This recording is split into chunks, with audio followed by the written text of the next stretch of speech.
அனைவருக்கும் வணக்கம். ஒரு சிறு விண்ணப்பத்தை உங்களுக்கு முன்பாக வைக்கிறேன்.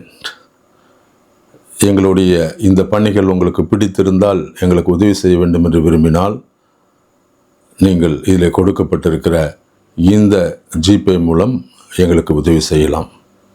நன்றி. இன்று ஒரு மிகவும் பிரச்சனைக்குரிய கிறிஸ்தவர்கள் எல்லாம் யோசிக்க வேண்டிய, நாம் அனைவரும் உடனடியாக எதையாவது செய்து இப்படிப்பட்ட காரியங்களை தடுத்து நிறுத்த வேண்டும் என்று நினைக்கிற, நாம் நினைத்தது நடந்துவிட்டது என்று சொல்லத்தக்க ஒரு பிரச்சனைக்குரிய காணொலியை தான் உங்களுக்கு முன்பாக கொண்டு வந்திருக்கிறேன். பலர் இதோடைய தம்ப்நெயிலை பார்த்தோன்னே தெரிந்து கொண்டிருப்பீர்கள். இது எதை குறித்து நாம் பேசப் போகிறோம் என்றால், மதமாற்றம் என்று சொல்லி கிறிஸ்தவர்களை இவ்வளவு நாள் கொச்சைப்படுத்தி கொண்டிருந்த இந்த இந்து மத தீவிரவாதிகள் இன்று மிகப்பெரிய ஒரு மோசடியாக அநேக சத்தீஸ்கரில் இருக்கிற மலைவாழ் மக்களை மிரட்டி உருட்டி எப்படியும் இவர்களை தாய் மதத்துக்கு திருப்ப வேண்டும் என்று போராடி கொண்டிருந்த நாட்களிலே 3 குடும்பங்கள் அவர் கையில் சிக்கி கொண்டன. அதை குறித்து தான் இந்த காணொலியிலே என்ன நடந்தது, எப்படி அவர்கள் தாய் மதம் திரும்பினார்கள் என்ற காரியங்கள் எல்லாம் சொல்லி, இதற்குண்டான பிரச்சனைகள் என்ன, இவ்வளவு நாள் கிறிஸ்தவர்கள் மதம் மாறினால், கிறிஸ்தவ மதத்துக்கு ஒருவன் மதம் மாறினால் அவன் 6 மாதத்துக்கு முன்பாக அவன் அறிவிக்க வேண்டும், எழுத்திலே தெரிவிக்க வேண்டும் என்று எத்தனை பேசின இந்த பஜ்ரங் தள் இந்துத்துவா கூட்டம் இவர்களை எப்படி இன்று மாற்றினது என்பதை குறித்து தான் விரிவாக நான் இந்த காணொலியில் பேசப் போகிறேன். காணொலிக்கு போக முன்பதாக நீங்கள் இதுவரை எங்களுடைய கிறிஸ்டியன் பொலிட்டிக்கல் டிவி என்ற இந்த சேனலை சப்ஸ்கிரைப் செய்யாவிட்டால் சப்ஸ்கிரைப் செய்து கொள்ளுங்கள். எங்களை சப்ஸ்கிரைப் செய்து ஆதரவு தெரிவியுங்கள். நன்றி. வாருங்கள் இப்பொழுது காணொலிக்குள்ளாக போகலாம். நம்மை ஒருவனும் சபை நடத்துவதை தடுத்து விட முடியாது. இதற்கான இந்த பதிவு நமக்கு அவசியம் இல்லை. இதுவரைக்கும் யாரும் கேட்கல. முதலாவது இந்த காணொலியை பாருங்கள். पंखानचोर में ईसाई धर्मांतरित 3 परिवार ने मूल धर्म में वापसी की। बढ़ते धर्मांतरण के विरोध के चलते ये कदम उठाए और देखिए 3 परिवारों ने मूल धर्म में वापसी की है.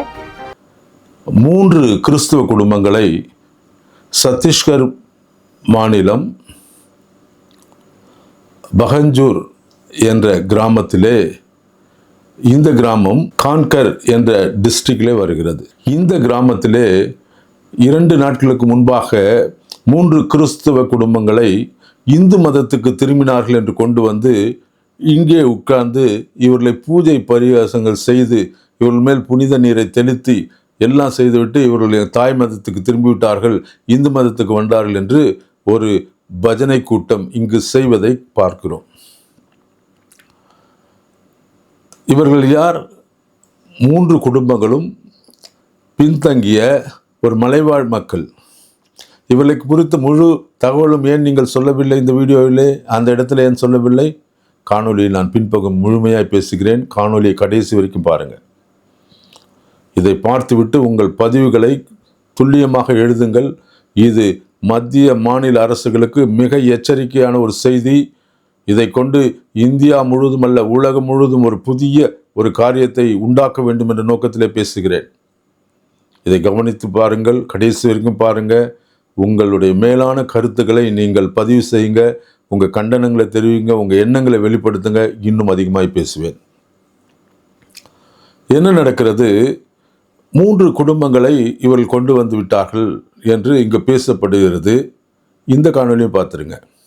क्षेत्र की कराची के 3 परिवार ने, 3 ईसाई धर्मांतरित परिवार ने अपने मूल धर्म में वापस हुए हैं, जिसकी पूरी जनप्रतिनिधि एवं समाज प्रमुखों के द्वारा सासम्मान उन्हें स्वागत अभिनंदन कर पूजा पद्धति से और साल श्रीफल देकर के उनके स्वागत किए हैं और अपने मूल धर्म में वापस किए हैं. और इसी प्रकार से हमने पूरे क्षेत्र के सभी धर्मांतरित परिवार को अपील की है कि अपने मूल धर्म में, मूल व्यवस्था में पुनः आपस आएं और अपने क्षेत्र में शांति व्यवस्था, पूजा पद्धति, देवी देवता का सम्मान करें. பார்த்துருவீங்களா?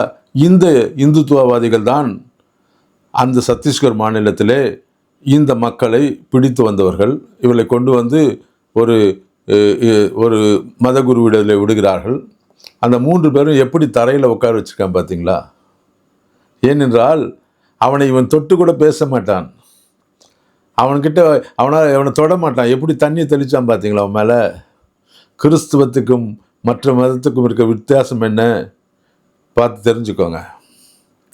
அவனை தொடையில் தூரத்துலேருந்து தண்ணியை தெளிச்சுட்டு நீ தீட்டு கழிச்சிட்டேன், நீ மறுபடியும் எங்கள் மதத்துக்கு வந்துடு, தாய் மதத்துக்கு சேர்த்துட்டேன்னு நீ சொல்கிறான்.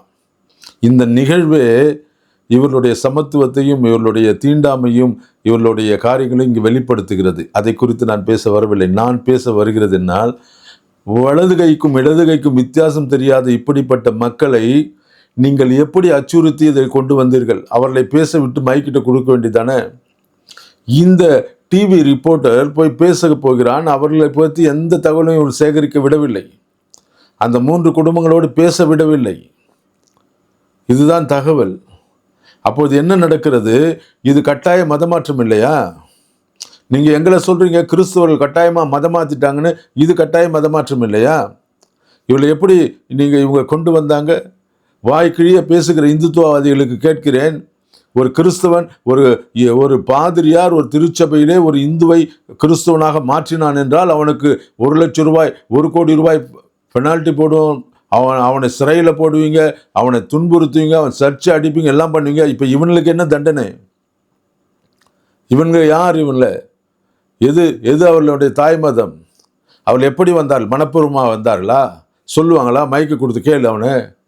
அவள் எவ்வளோ கட்டாயப்படுத்தி நீ இதுதான்டா கட்டாய மதமாற்றம், நாங்கள் செய்வது கட்டாய மதமாற்றம் இல்லை, நீ செய்தது தான் கட்டாய மதமாற்றம். கட்டாயமாக 3 அப்பாவி மக்களை 3 குடும்பங்களை மிரட்டி கொண்டு வந்து உட்கார வைத்திருக்கிறது. எதற்காட்டுகிறது? மக்கள் பயந்து கொண்டு வருவார்கள். கிறிஸ்துவெல்லாம் பயந்து கொண்டு ஐயோ இப்படி நடந்துவிடும். இதற்கு மூல காரணம் என்ன தெரியுமா? இந்த ஒரு வீடியோவை பாருங்க. स्पॉन्सर्ड है, ये जो ग्राम सभाओं ने फैसला लिया ये स्पॉन्सर्ड है। मुझे एक चीज बता दीजिए, 2003 से 2018 नहीं, वो बात अलग हो गई, फिर वो बात अलग हो जाती है, वो अलग विषय है। आप ये कहेंगे कि कार्रवाई नहीं हुई, वो एक अलग विषय है। मेरा एक निवेदन है, आप भाजपा प्रॉपर्टी मत डील करें, उसके लिए गंदा नहीं, मैं आज जो टॉपिक है उस पर बात कर रहा हूं, क्योंकि सुशील आनंद शुक्ला का बयान था, मैं इसलिए क्लैरिफिकेशन चाह रहा हूं कि वहां पर स्पॉन्सर कौन कर रहा है। न्यूज स्टेट चैनल कानून और संविधान से बढ़ के, आर्टिकल 25 और 26 से बढ़ के, ये तो कोर्ट का फैसला है, कोर्ट ने समर्थन किया है ना सर वहां पर पोस्टर्स का समर्थन किया। अच्छा, आपने पढ़ा, निर्णय पढ़ा आपने? हाँ, मैंने तभी तो डिबेट कर रहे हैं सर उस पर।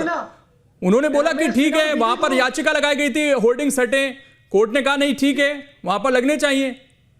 देखिए, मैं आपको वर्ड टू वर्ड पढ़ देता हूं। हाँ, आज रमेश सिन्हा और वीडियो ग्रुप डबल वेंडे स्पष्ट रूप से कहा होर्डिंग अलाउ है, तो वही डिबेट का विषय है। और क्या विषय है सर?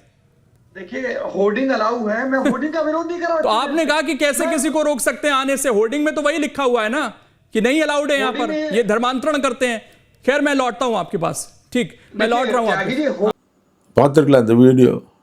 கடந்த வாரம் இப்படிப்பட்ட போர்டுகளை அவர்கள் மலைவாழ் சத்தீஸ்கரிலுடைய மலைவாழ் பகுதிகளிலே வைக்கிறாங்க. இதை பார்த்து தான் 3 கிராம மக்கள் கொதித்து போய் எழுந்து போய் அந்த ஒரு மலைவாழில் 200 பேர் ஆராதனை செய்து கொண்ட ஒரு திருச்சபையை அடித்து கொளுத்தியது இந்த போர்டு வைத்த பிறகுதான். இந்த போர்டுனால என்னென்ன பிரச்சனை வந்துச்சு பாருங்கள். ஃபஸ்ட்டு அங்கே போய் மக்களை போய் மிரட்டி கொளுத்தி அவங்களெல்லாம் காட்டுக்குள்ளே துரத்து விட்டான். அப்படி இந்த போர்டில் என்ன எழுதியிருக்கிறது? இந்த போர்டில் என்ன எழுதியிருக்கு தெரியுமா?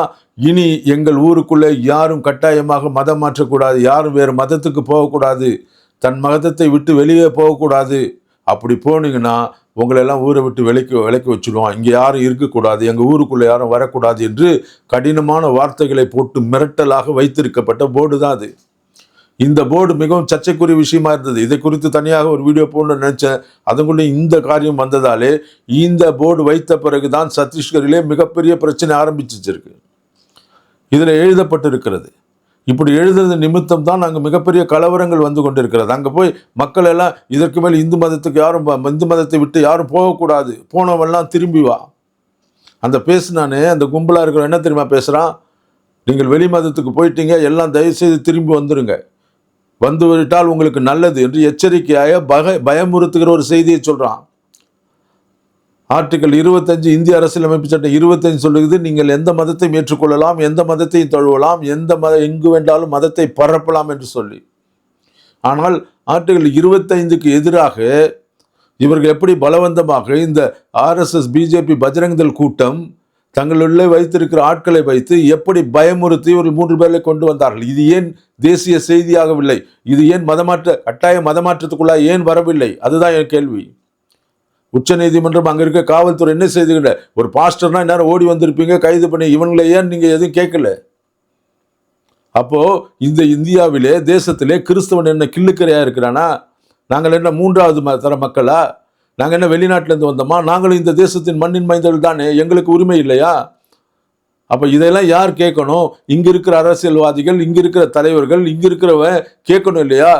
எவனுமே வாய் திறந்து ஏன் பேச மாட்டேன்றான்? தனக்கு தேவை என்றால் போய் முதலமைச்சர்கிட்ட போய் நின்று எல்லாத்தையும் சாதிச்சுக்கிறீங்களே, ஏன் இப்படிப்பட்ட மக்களுக்காக பேசவில்லை? உங்களை நம்பித்தான், மிஷினரிகளை நம்பித்தானே அவர்கள் கிறிஸ்தவத்தை ஏற்றுக்கொண்டார்கள். மிஷினரிகள் பேசினது நம்பி கிறிஸ்தவத்துக்கு வந்தார்கள். இன்று அவர்களை யார் பாதுகாப்பது? யார் அவர்களுக்காக குரல் கொடுப்பது? யார் இவர்களுக்காக போராடுவது? பாருங்க எவ்வளவு பெரிய பிரச்சனை பாருங்க. அனாவசியமா 3 குடும்பத்தை கொண்டு போய் இப்படி உட்கார வச்சு தான் வணங்கி கொண்டிருந்த மதத்தை வலுக்கட்டாயமாக பயமுறுத்தி இந்த மக்களை எல்லாம், நீ இதில் நீ என்ன காசு கொடுத்து அவனை கூப்பிட்ட? என்ன சொல்லி அவனை கூப்பிட்ட? எது கட்டாய மதமாற்றம்? அதைத்தான் என்று கேட்க விரும்புகிறேன். எவ்வளவு வாய் திறந்து வாய் கிழியை அவர்கள் பேசினார்கள். எல்லா மாநிலத்திலும் மதமாற்ற, கிறிஸ்தவ மதமாற்றம். அப்போ இது கர்வாபிசி என்பது மதமாற்றம் இல்லையா? அவன் தானாக தேடி உன்னை தேடி வந்தானா? அவன் எழுதி கொடுத்தானா 6 மாதத்துக்கு முன்னாலே? அவன் சொன்னானா நான் இந்து மதத்தை விட்டுட்டு வந்துடுறேன் சொன்னானா? உங்ககிட்ட பேட்டி இருக்கா? இல்லை அவனுடைய எழுத்து மூலமாக ஏதாவது அறிக்கை கொடுத்துருக்கானா அவன்? அப்போ நீ செய்தால் அது சரி, கிறிஸ்துவன் செய்தால் அது தவறா? கிறிஸ்துவன் செய்தால் மதமாற்றம், ஆனால் நீங்க செய்தால் அது ஒன்றும் இல்லையா? இவர்களுக்கு பற்றித்தான் மிக கடுமையாக வன்மையாக நாங்கள் கண்டிக்கிறோம். சிறுபான்மை மக்கள் நல கட்சி வன்மையாக கண்டிக்கிறது. கிறிஸ்தவ உரிமை இயக்கம் வன்மையாக கண்டிக்கிறது. இவர்களை எதிர்த்து மிகப்பெரிய போராட்டத்தை இந்தியாவில் நாம் முன்னெடுக்க வேண்டிய கட்டாயத்தில் இருக்கிறோம். இனி இப்படியே இருந்தால் என்ன நடக்கும்? என்ன நடக்கும் தெரியுமா? அங்கே இருக்கிற எல்லா மாநிலங்களில், எல்லா ஊர்லேயும் இந்த பிரச்சனையை அவன் கொண்டு வருவான். இவர்களை சும்மா விட்டால் இதை பெரிய ஒரு இஷ்யூவாக மாற்றிடுவாங்க. பாருங்கள், அந்த மலைவாழ் மக்களுக்கு அன்றைக்கி போனவங்க, காட்டில் போனவங்களுக்கு இன்னும் நீதி கிடைக்கல. இன்னும் அவர்களுக்கு எந்த ஒரு அரசாங்கம் உதவி செய்யலை. அதற்குள்ளாக வந்து நேற்று முன்தினம் ஒரு 250 வருடத்துக்கு பழமையான ஒரு திருச்சபை இடித்து போட்டான். ஒரே ஒரு வாய்ப்பு கிடைத்த உடனே இரவோட இரவாக 250 வருடத்துக்கு முன்பாக மிஷினரிகள் வந்து தொடங்கின அந்த தேவாலயமும் மருத்துவமனையும் தொடர்ந்து இங்கு நடந்து பெற்றிருக்கும் போது அவர்கள் இது சொந்த நிலம் இல்லை, அது அரசாங்க நிலம் என்று சொல்லி ஒரு 20-30 வருடங்களுக்கு முன்பாக இவர்கள் மேல் கேஸ் போட்டு அந்த இடத்தை அரசாங்கம் எடுத்துக்கொண்டு அதுக்கு லீஸுக்கு கொடுக்குது. அந்த லீஸுக்கு எடுத்த இடத்த கூட அவர்கள் ரினியூ பண்ணவில்லை என்று சொல்லி ஒரே நாள் அந்த கேஸ் போன பிறகு அந்த ஜட்ஜ்மெண்ட் கொடுத்தாரு, இது தவறு, அவர்கள் ரிலீஸ் பண்ணாது தவறு என்று சொல்லி சொன்ன மறுநாள் காலையில் 4 மணிக்கு தூங்கி கொண்டிருக்கும் போது 30 குடும்பங்கள் உடைத்து, அதே சத்தீஸ்கர் மாநிலத்தில் உடைத்து போட்டதை போன வீடியோவில் போட்டிருக்கேன், நீங்கள் பாருங்கள். 250 வருட திருச்சபை எப்படி உடைச்சி போடுறான். அந்த ஊர் தான், அந்த சத்தீஸ்கர் மாநிலம் தான் மிக கேவலமாக இப்படிப்பட்ட காரியத்தில் இறங்கியிருக்கு. இதுக்கெல்லாம் காரணம் என்ன தெரியுமா? பிரதானமான ஒரு போர்டு, அப்படி வைக்கப்பட்ட ஒரு விளம்பர பலகை. ஒரு விளம்பர பலகை என்ன செய்யும்? நான் திமுகவை எதிர்த்து இங்கு பேசி பல காரியம் செய்து என்ன காரணம் தெரியுமா? இந்த காணொலியை பாருங்கள். அணைந்த நாடார்பட்டி நோக்கி மாபெரும் சுவிசேஷ பயணம். தமிழக அரசே, காவல்துறையே கடந்த 10 ஆண்டுகளுக்கும் மேலாக இந்திய அரசியலமைப்பு சட்டம் 19வது பிரிவின்படி இந்தியாவிற்குள் எங்கும் தடையின்றி செல்ல இருக்கும் உரிமையை மறுக்கும் அணைந்த நாடார்பட்டி பனையங்குளம் கிராமங்களில் மற்றும் தமிழகம் எங்கும் பல பகுதிகளில் வைக்கப்பட்டிருக்கிற வேற்று மதத்தினர் எங்கள் ஊருக்குள் வரக்கூடாது, மத பிரச்சாரம் செய்யக்கூடாது என்ற விளம்பரங்கள் இந்திய இறையாண்மைக்கும் மதச்சார்பற்ற தன்மைக்கும் இந்திய அரசியலமைப்பு சட்டம் 25வது பிரிவின்படி எதிரானது. அது வேற்று மதத்தினரை அடிமைப்படுத்துவதாகவும் அச்சுறுத்துவதாகவும் இருப்பதால் இந்த விளம்பரங்கள் உடனடியாக அகற்றப்பட வேண்டும். கோரிக்கைகளை வலியுறுத்தி சிறுபான்மை மக்கள் நல கட்சியின் சார்பாக அணைந்த நாடார்பட்டியை நோக்கி மாபெரும் சுவிசேஷ பயணம் புறப்படும் இடம் திருநெல்வேலி. நாள் 5/9/2022 திங்கட்கிழமை காலை 10 மணிக்கு. பார்த்தீர்களா? இந்த போர்டு தமிழ்நாட்டிலே 6 to 8 கிராமங்களில் வைக்கப்பட்டிருக்கிறது. இதுதான் RSS பிஜேபி உடைய அந்த இந்துத்துவாவுடைய சித்தாந்தம். நாம் வாழ்கிற தமிழ்நாட்டிலே பிற மதத்தவர்கள் எங்கள் ஊருக்குள்ளே வரக்கூடாது, இங்கு மத பிரச்சாரம் செய்யக்கூடாது என்று ஆர்டிக்கல் 25 நீ சுதந்திரமாக இந்தியா முழுவதும் எங்களாலும் போகலாம், எந்த மதத்தையும் பேசலாம், எந்த இடத்துலையும் சொல்கிற இந்த ஊரில் நம்ம ஊரில் போய் நம்ம இந்த கிராமங்களுக்குள்ளே போகக்கூடாது. நான் கட்டாயமாக போகும்போது அங்கே போன போது போலீஸ் என்னை கைது செய்தது. போராட்டம் நடத்தினேன், கைது செய்யப்பட்டேன். இதே திமுக அரசினாலே. ஏன் சொல்கிறேன்? இதெல்லாம் ஆரம்ப குறி. திருநெல்வேலி மாவட்டத்தில் இப்படி பல கிராமங்களில் வைக்க தொடங்கி இருக்கிறார்கள். இதை முதல் கட்டமாக எப்படி திமுக தான் கிறிஸ்தவர்களுக்கு பாதுகாப்பு என்று சொல்கிற அந்த திமுக அரசு தான் கிறிஸ்தவர்களுக்கு விரோதமாய் வைக்கிற போர்டை எடுக்க முடியல. ஒரு சின்ன போர்டு, நீ பெரிய ஆணி எதையும் போடுங்க வேணாம், சின்ன போர்டை எடுக்க முடியல ஒன்னால திமுக அரசால. என்னை கைது செய்து உள்ளே வைத்திருந்தாய். ஒருத்தர் எழுதியிருக்காரு, பாஸ்டர்லாம் போராடலன்னு. நாங்கள் எத்தனை போராட்டத்தை போராடி இருக்கேன், எத்தனை இடத்துல 120 திருச்சபைக்கு போராடி தெருவிலே நின்று திறந்து வைத்தவன் என்ற முறையில் பேசுகிறேன்.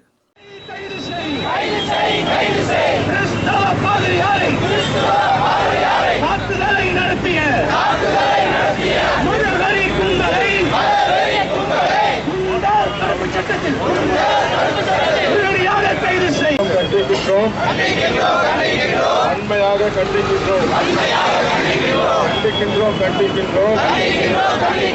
வன்மையாக கண்டிக்கின்றோம். மத்திய அரசு மதவாத அரசை கண்டிக்கின்றோம். வன்மையாக கண்டிக்கின்றோம். மதவாத அரசுகளை கண்டிக்கிறோம். ஆவிக்கு துணை போகும் காவல்துறையை கண்டிக்கிறோம்.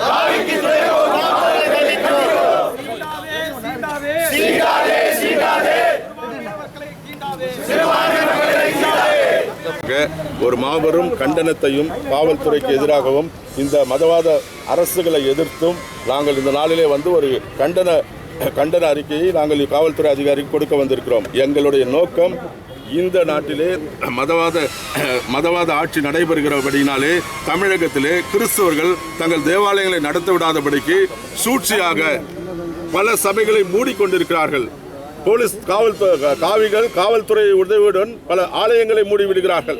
பல இடங்களிலே ஆராதனை நடத்த முடியவில்லை, வீடுகளிலே ஜெப கூட்டங்கள் நடத்த முடியவில்லை. எந்த ஒரு காரியத்தையும் செய்ய விடாதபடிக்கு இந்த தேசத்தை காவிமயமாக்குவதற்காக ஒரு நோக்கத்திலே இந்த நாட்டிலே மதவாதத்தை வலுக்கட்டாயமாக கிறிஸ்தவர் மேல் திணித்துக் கொண்டிருக்கிறார்கள். இதை கிறிஸ்தவர் நாங்கள் அதிர்ச்சியோடும் மன உளைச்சலோடும் இந்த இடத்திலே போராட்ட களத்திலே வந்து நின்று கொண்டிருக்கிறோம். எங்களை நீங்கள் அந்த கோபம் எனக்கு இருக்கு. தமிழ்நாட்டிலே இந்த போர்டெல்லாம் விட்டீங்கன்னா மறுபடியும் சத்தீஸ்கரில் இன்று நடக்குது பார்த்தீங்களா, அது தமிழ்நாட்டிலும் தொடரும் என்பது எச்சரிக்கையின் செய்தியாக தான் சொல்கிறேன். காதுள்ளவன் கேட்க கடவன். ஏதோ சாம் யேசுதாஸுக்கு எந்த அரசியல் கட்சி பிரச்சனை கிடையாது. இந்த தேசத்திலே கிறிஸ்தவர்களுக்கு விரோதி எவனோ அவன் எனக்கு விரோதி என்று நாங்கள் வைத்திருக்கிறோம். எங்கள் கொள்கை அதுதான். எங்கள் கிறிஸ்தவர்கள் இந்த தேசத்திலே வரும் பின் சந்ததிகள் இந்த தேசத்திலே நான் எப்படி ஆராதனை செய்தானோ, நான் எப்படி விடுதலையோடு என் தேவனை வணங்கினோனோ, அப்படி என் பிள்ளைகள் பேரப்பிள்ளைகள் என் பின்வரும் சந்ததி விடுதலையோடு ஆராதிக்க வேண்டும் என்பதற்காகத்தான் நாங்கள் கட்சி அரசியல் வச்சிருக்கோமே தவிர நாங்கள் MP MLA ஆகணுன்ற அவசியம் எங்களுக்கு இல்லை. போராட்ட களத்தில் நிற்கிறோம், போராடுறோம், எல்லா இடத்துக்கும் போகிறோம், சண்டை போடுறோம், எதிர்த்து நிற்கிறோம். பிசாசுக்கு எதிர்த்து நில்லுங்கள்னு வசனத்தை பிரசங்கத்தோடு விடுறதில்லை, நாங்கள் போய் எதிர்த்து நிற்கிறோம். அதனால தான் இப்போ தேடி இப்படிப்பட்ட காரியங்களுக்காக குரல் கொடுத்து கொண்டிருக்கிறோம். எனக்கு பிரியமானவர்களே, இதை பார்க்கிற நீங்கள் பாருங்க, எப்படி ஒரு சின்ன விஷயம்தான் அங்கு ஒரு இடத்திலே சிறு தீப்பொறி பற்ற வைக்கப்பட்டிருக்கிறது. இது மறுபடியும் கர்வாபஸ் என்பார்கள், தாய் மதத்துக்கு திரும்பினார்கள் என்பார்கள். இப்படியே சொல்லி கிறிஸ்தவர்களை அச்சுறுத்துவதற்காக அந்த சத்தீஸ்கர் மாநிலம் முழுவதும் இப்படிப்பட்ட காரியங்கள் தொடங்க ஆரம்பித்திருக்கிறது. அங்கு மிகப்பெரிய போராட்டங்கள் கடந்த 2 நாட்களுக்கு முன்பாக போன வாரம் 2-3 இடங்களில் சபை நடத்த முடியவில்லை. சபைக்குள்ளாக வந்து அவர்கள் செய்து அடித்து, ஒரு சபையை அடித்து உடைச்சிருக்கான், ஒரு சபைக்குள்ளே வந்து அடிச்சிருக்கான். 3 பிரச்சனை இருக்கிறது. நான் வருகிற நாட்களில் இந்த காணொலியெல்லாம் உங்களுக்கு ஒன்றொன்றாய் போடுவேன். இது மிக அவசரம் என்பதால் இதை இன்று நான் பதிவு செய்கிறேன். இதை பார்க்கிற நீங்கள் இப்படிப்பட்ட அநியாயங்கள் இனி தொடரக்கூடாது என்பதற்காக உங்கள் கண்டன குரலை எழுப்புங்க. தொடர்ந்து இப்படிப்பட்ட காணொளி வரும்போது நான் உங்களுக்கு தகவலை கொடுப்பேன், சொல்லுவேன்.